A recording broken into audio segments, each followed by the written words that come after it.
Presidente Juan Manuel Santos anuncia cambios en la cúpula militar. Dice que son necesarios y normales dentro de las Fuerzas Armadas.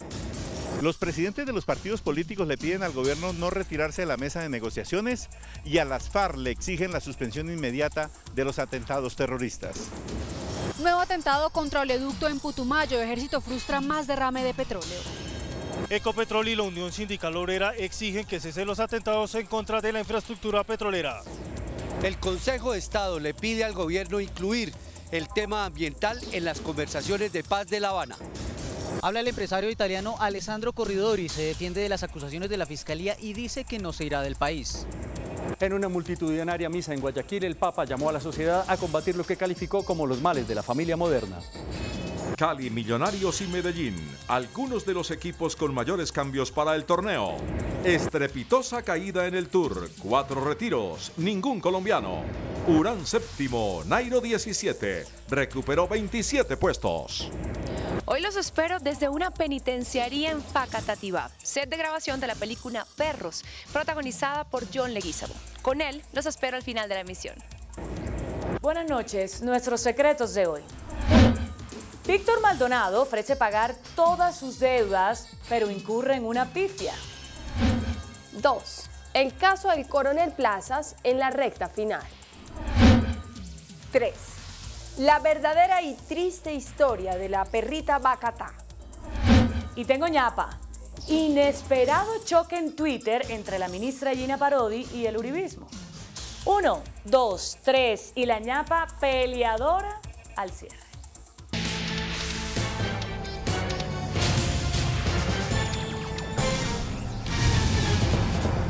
Buenas noches. El presidente Juan Manuel Santos anunció cambios en la cúpula militar. Hay relevos en la comandancia del Ejército, la Fuerza Aérea y la Armada Nacional.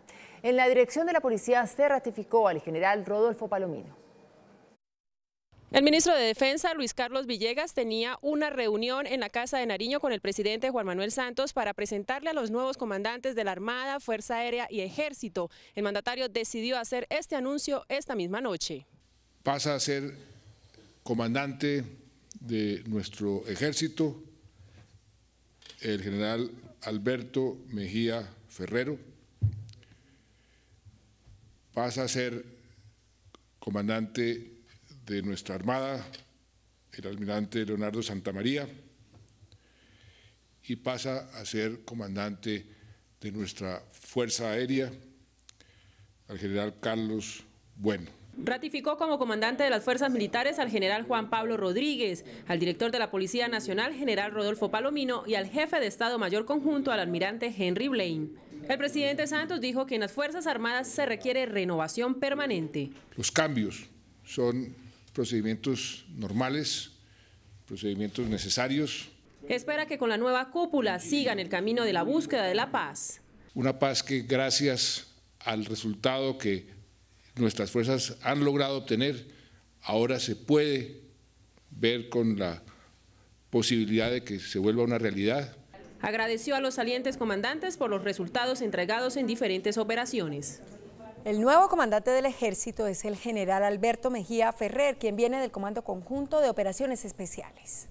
El general Mejía es un bogotano de 52 años y se graduó como subteniente de infantería del Ejército en la Escuela Militar de Cadetes General José María Córdoba. Es profesional en ciencias militares y posee 3 maestrías, una en asuntos de seguridad internacional, otra en estudios estratégicos y una última en seguridad nacional. Mejía no solo tiene cursos como lancero, paracaidista, ranger y de comando jungla, sino que ha recibido múltiples distinciones nacionales y extranjeras. Durante su carrera en el Ejército ha ocupado cargos como director de planeación, comandante de la 4ª Brigada y jefe de Educación y Doctrina de las Fuerzas Militares.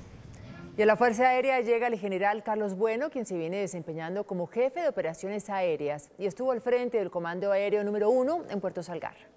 El general Bueno nació en Barrancabermeja, Santander, e ingresó a la Escuela Militar de Aviación Marco Fidel Suárez en 1980. Es profesional en Administración Aeronáutica del Instituto Militar Aeronáutico Capitán José Edmundo Sandoval, así como especialista en Seguridad y Defensa Nacional de la Escuela Militar de Cadetes General José María Córdoba. Cuenta además con estudios de maestría en Administración en México y Colombia. Los principales cargos que ha desempeñado en la Fuerza Aérea han sido como coordinador de vuelos en la sección Operaciones de Vuelo, segundo comandante del Comando Aéreo de Combate número 5 y número 3. También ha sido agregado agregado aéreo de la Embajada de Colombia en Washington y actualmente se desempeña como jefe de operaciones aéreas. El nuevo comandante de la Armada, el almirante Leonardo Santamaría, ha venido trabajando como jefe de operaciones navales. El vicealmirante Santamaría es oriundo de Barranquilla e ingresó a la Escuela Naval de Cadetes Almirante Padilla en 1977. Es profesional en ingeniería naval con orientación electrónica y ciencias de la administración.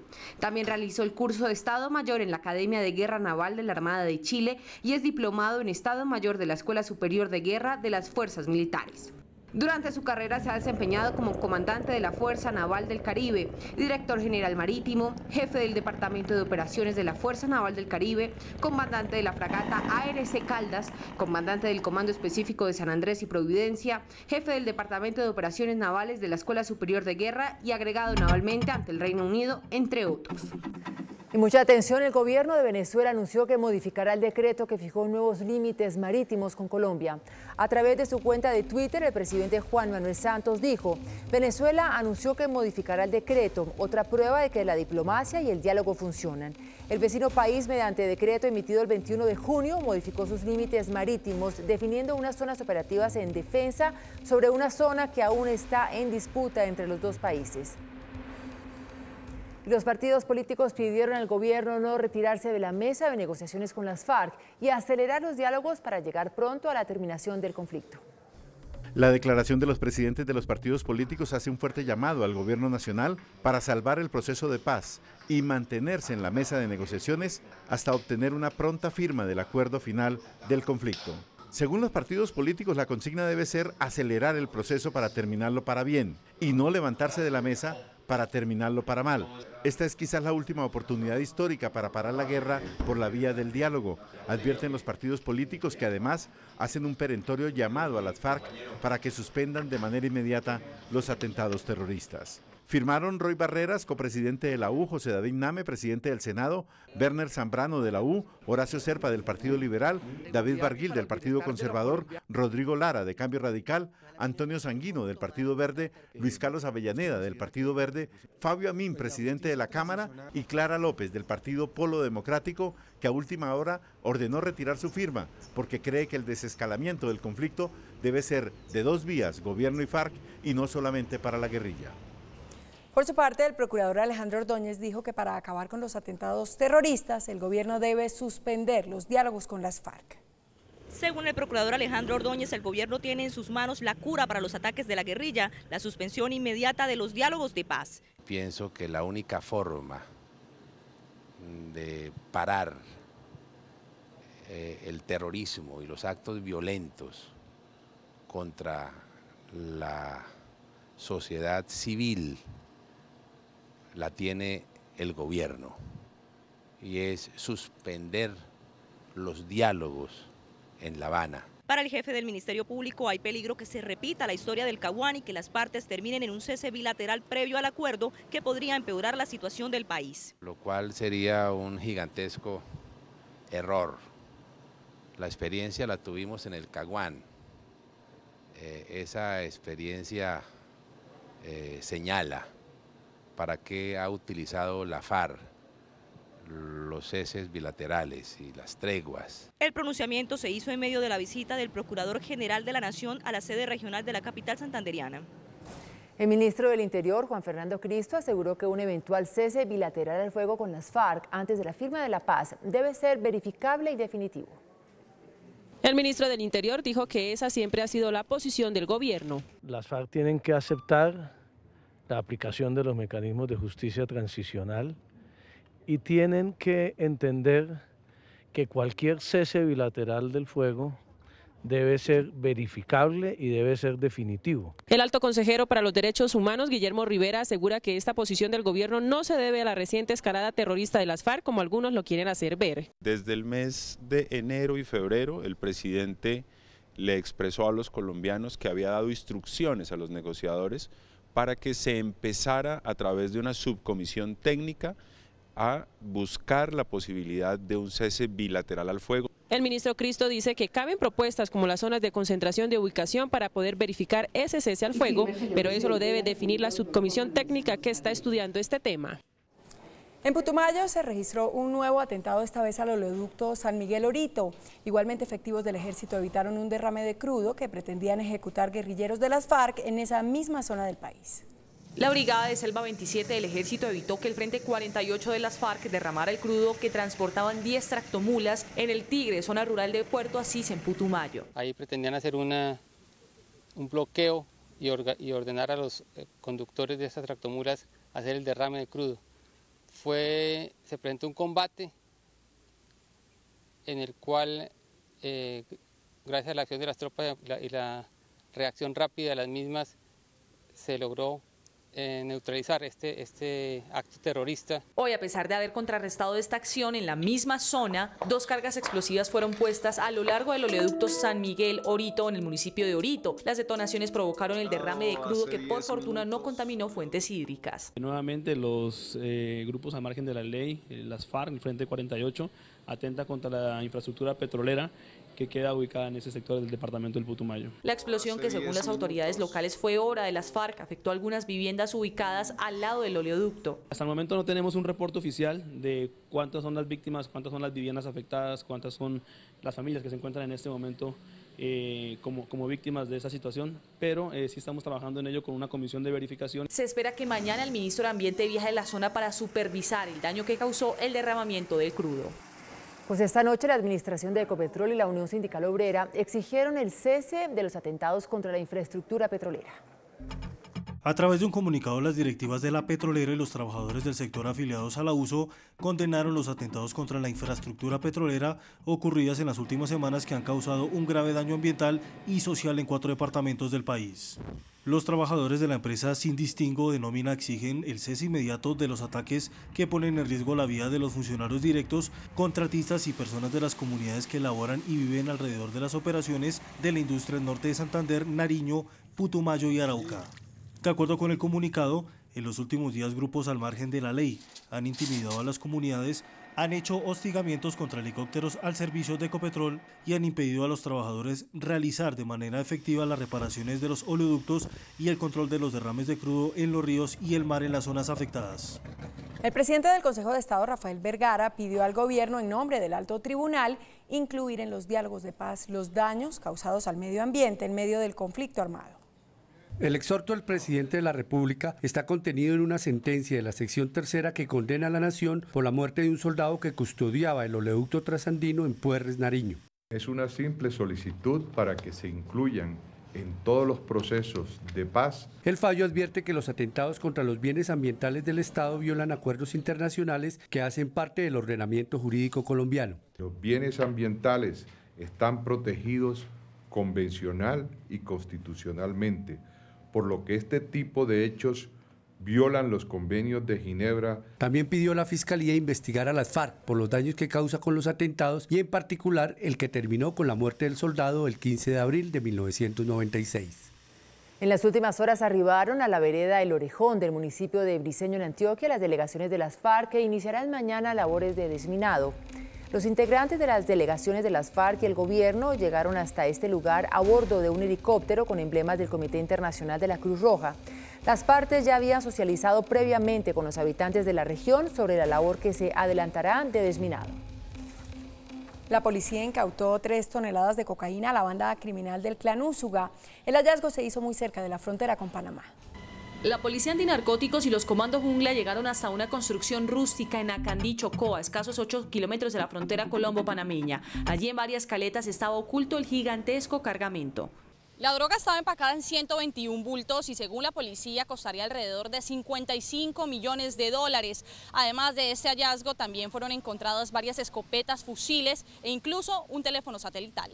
Son recursos, son dinero que este crimen organizado no va a tener para sus propias finanzas. El ministro de Defensa, por su parte, destacó como un golpe a la estructura de los Úsuga, a quienes en los últimos meses se les ha incautado casi 13 toneladas de cocaína. En ese desarrollo de la operación Agamenón hemos detenido más de 340 personas.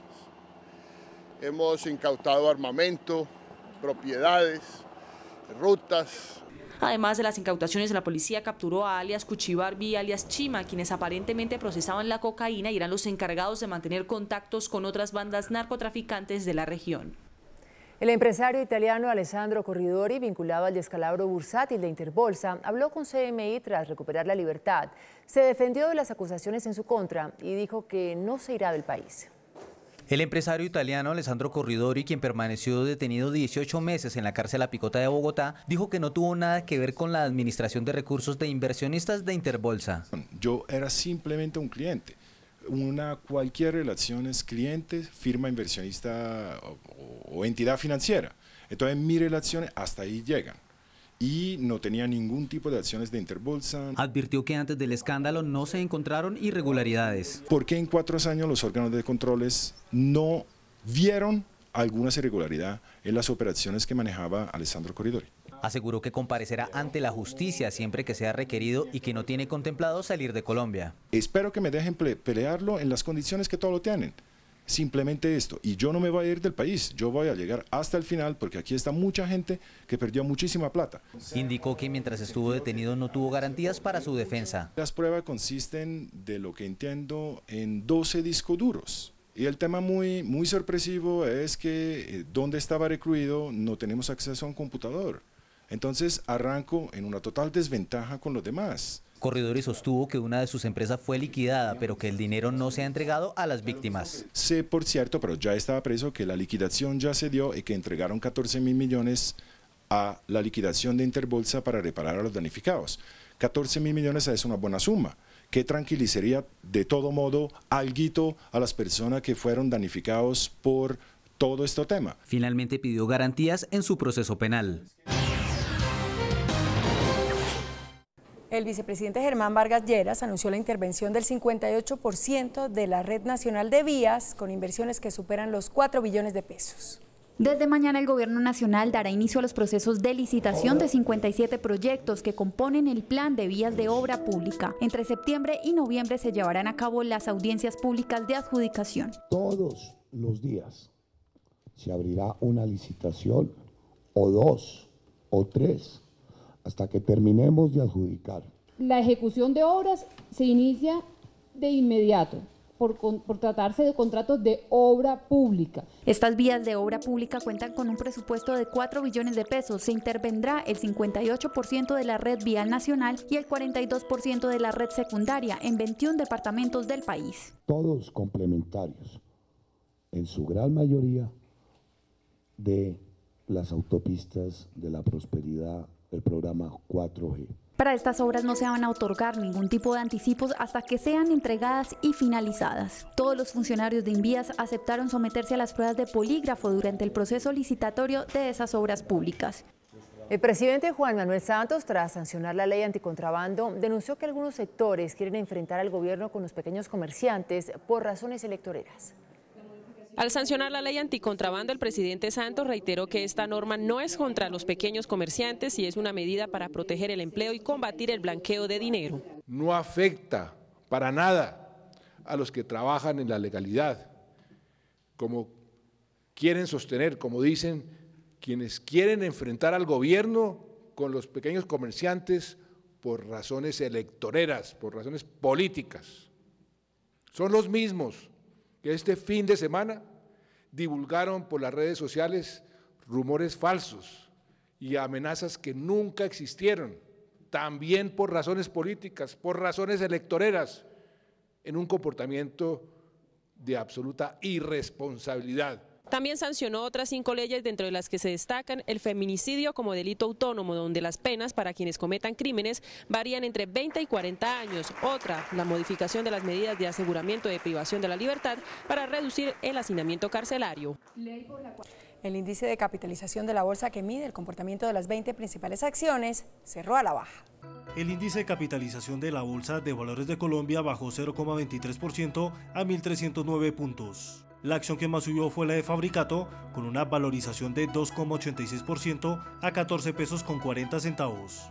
La acción que más cayó fue la de Canacol Energy, con una pérdida de 4,75% a 5.410 pesos. La acción más transada de la jornada fue la de Ecopetrol, al movilizar más de 15.000 millones de pesos. El precio del dólar inicia la semana al alza. Indicadores económicos del día en CM. El precio del dólar inició la semana con una fuerte valorización, subiendo más de 23 pesos en la jornada. De acuerdo con los analistas, es como consecuencia de la incertidumbre en los mercados financieros por la crisis económica en Grecia y su posible salida de la zona euro. Los inversionistas quieren salir de países en donde se sienten inseguros y quieren volver a economías fuertes. Eso significa que mucho inversionista vuelve a los dólares o vuelve al oro o vuelve a los bonos emitidos por países como Estados Unidos o Alemania. La tasa representativa del mercado que regirá para mañana martes será de 2.665 pesos con 41 centavos. Los profesionales del cambio compran la divisa en 2.500 y la venden en 2.550 pesos. Un euro cuesta 2.950 pesos con 46 centavos. La libra de café en Nueva York se cotizó $1 con 25 centavos. El azúcar se transó en 12,48 centavos de dólar la libra. El barril de petróleo WTI se cotizó en $52 con 84 centavos. Una acción de Ecopetrol cuesta 1.635 pesos.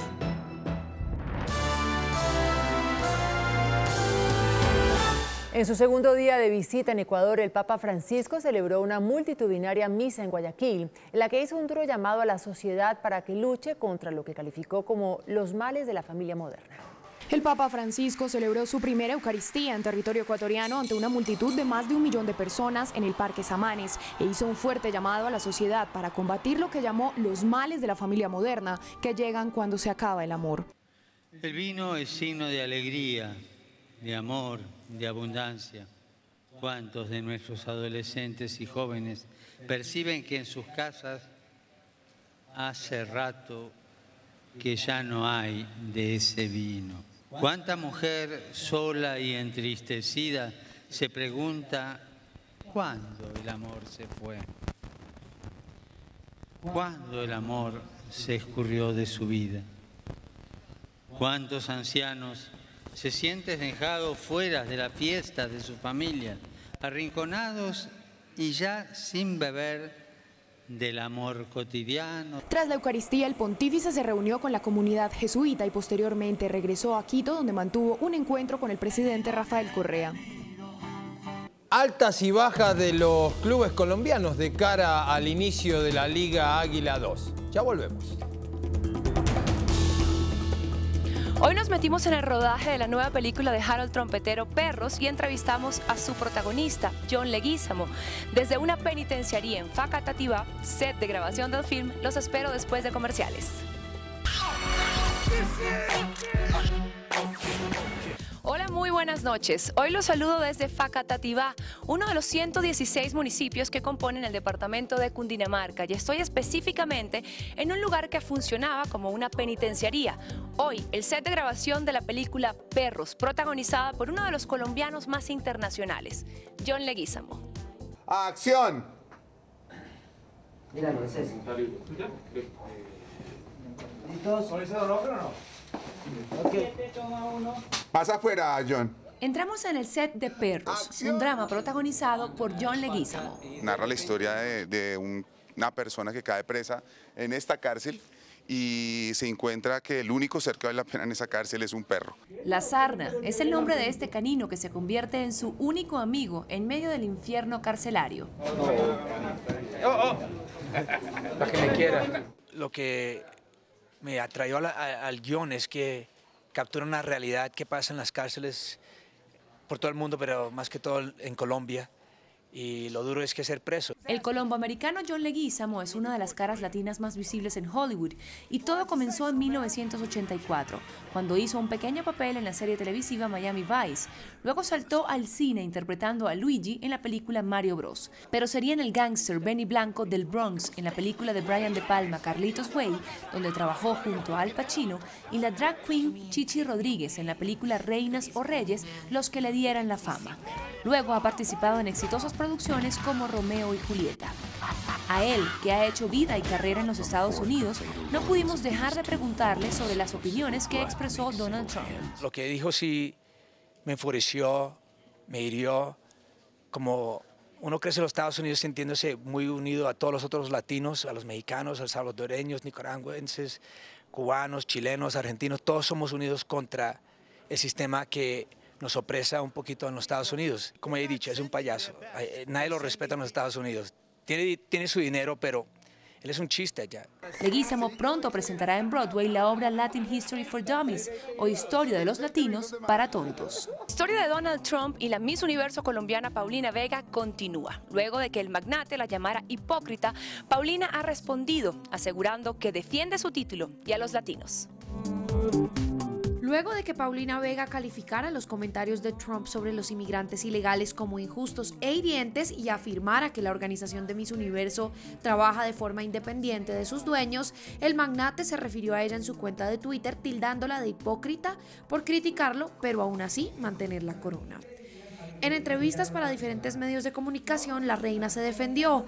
Fue enfática en que mantiene su posición sobre las declaraciones de su jefe, pero tiene compromisos contractuales con el concurso y no va a renunciar al sueño por el que ha luchado toda su vida por una campaña política. Igualmente agradeció el apoyo de la comunidad y manifestó su deseo de ser la vocera de los inmigrantes latinos. Las principales casas de moda del mundo se dan cita por estos días en París, en la Semana de la Alta Costura, y Versace cautivó con su colección. El morado como protagonista abrió la pasarela de alta costura de Versace en París, una colección dulce con derroche de glamour. Vestidos en la parte superior con corsé y en las faldas mucho vuelo y transparencia, escotes asimétricos, encajes, coronas de flores y plumas exaltaron la feminidad de las modelos. Una colección con toques hippies, fresca, inspirada en las orquídeas y plasmada en diseños sofisticados. Desde la penitenciaría en Facatativá, set de grabación de la película Perros, hoy me despido deseándoles que tengan una excelente noche. Nosotros nos vemos mañana. Chao. Después de la pausa, nuestros secretos de hoy. 1. Víctor Maldonado ofrece pagar todas sus deudas, pero incurre en una pifia. 2. El caso del coronel Plazas en la recta final. 3. La verdadera y triste historia de la perrita Bacatá. Y tengo ñapa. Inesperado choque en Twitter entre la ministra Gina Parodi y el uribismo. 1, 2, 3 y la ñapa peleadora después de comerciales. Nuestros secretos de hoy. 1. El empresario Víctor Maldonado, promotor del tristemente célebre Fondo Premium, preso en España a la espera de una posible extradición a Colombia, ofrece pagar las deudas que tiene en el país. Esta es la carta que envió a las supersociedades. Dice textualmente: es mi deseo pagar el total de las deudas de las empresas a mi cargo, lo que incluye capital más la totalidad de los intereses a la fecha en que efectivamente se materialice dicho pago. En la misiva, Maldonado ofrece transferir y entregar todos los bienes que se requieran para cubrir la deuda. Pagaría así los préstamos a las sociedades Helados Modernos de Colombia, Maltas S.A. y las Tres Palmas, que eran de su propiedad y que hoy están embargadas por la Super. Maldonado ofrece pagar cerca de 100.000 millones de pesos. Y aquí viene la pifia. La carta se envió al superintendente delegado para procedimientos de insolvencia, Juan Camilo Herrera, quien se retiró hace 2 meses pensionado de las supersociedades. Su reemplazo es Nicolás Polanía, un abogado externadista que asumió el 15 de mayo. ¿Será una pifia o la carta se convertirá en un falso positivo? 2. La Sala Penal de la Corte Suprema busca agilizar la discusión del caso del coronel Alfonso Plazas.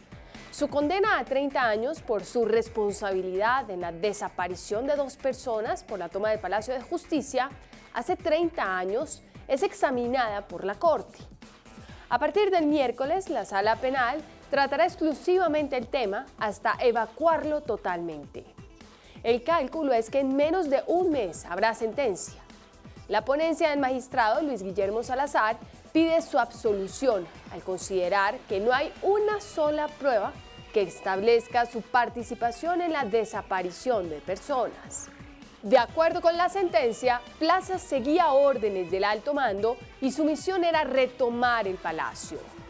Solo 2 magistrados de la sala se apartan de la ponencia y señalan, con algunas reservas, que las pruebas sí involucran a Plazas en las desapariciones. La familia del coronel Plazas, quien lleva detenido más de 8 años, cree que ya es hora de que le hagan justicia. 3. ¿Por qué murió despedazada por otros perros Bacatá, la perrita adoptada por el alcalde Petro como símbolo de la protección que deberían tener los animales abandonados en Bogotá? Porque su esposa, la primera dama de Bogotá, no permite tener mascotas en su casa. Así lo asegura la señora Leslie Cali, ex asesora del alcalde Petro. Vean los mensajes vía Twitter que se cruzaron. Primer mensaje del alcalde. Ha muerto Bacatá, la perrita símbolo del animalismo. Responde Leslie. Con sus cuidados de mentiras, antes aguantó demasiado el pobre animal al lado del acompañante porque ni su casa podía pisar. Y luego envió este otro. A Bacatá la cuidaba Maite, creo que así se llama. A Bacatá y a Rayo, porque la mujer de Petro no le dejaba tener animales. Pobre Bacatá. Me refiero no solo a la perrita sacrificada, sino a nuestra ciudad, más abandonada que el pobre animalito. Tengo ñapa. Inesperado choque se registró hoy entre la ministra de Educación Gina Parodi, ex beligerante líder uribista, y el uribismo. La ministra envió esta mañana los siguientes trinos. Los vínculos entre paras y uribismo fueron evidentes siempre. Y luego este. La justicia persigue a criminales por sus relaciones con los paras. Que muchos sean uribistas no habla mal de la justicia. Y el siguiente fue directo contra Uribe. Uribe, famoso por su microgerencia, autoriza la entrada del asesino paramilitar Job a Palacio por la puerta de atrás, como los mafiosos. Y este otro. El uribismo habla de paz sin impunidad. No habla del desarme con perdón y olvido, sin verdad, justicia ni reparación que dio a los paras. El expresidente respondió con 2 Twitter. El primero. Cada que fracasan, la emprenden contra nuestro gobierno del cual se valieron. Y este otro. Para distraer su fracaso, la emprenden con nuestro gobierno que lo aprovecharon para ascender políticamente. Y José Obdulio envió este trino homofóbico. Lagarta rica y gay es una estadista santista. Lagarta pobre y heterosexual es una pobre politiquera, pero son lo mismo. Hubo inundación de trinos contra él, le dijeron de todo, pequeñas y grandototas. Vean, por ejemplo, digan lo que digan, pataleé quien pataleé, tenemos primo hermano del narcoterrorista Pablo Escobar en el Senado. Hasta mañana, que descansen.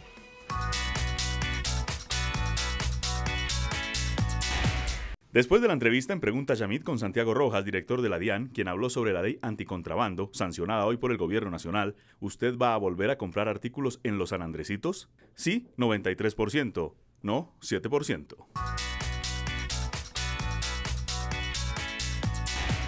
Hasta aquí las noticias. Gracias y buenas noches. Nos vemos mañana, como siempre, en CMI La Noticia.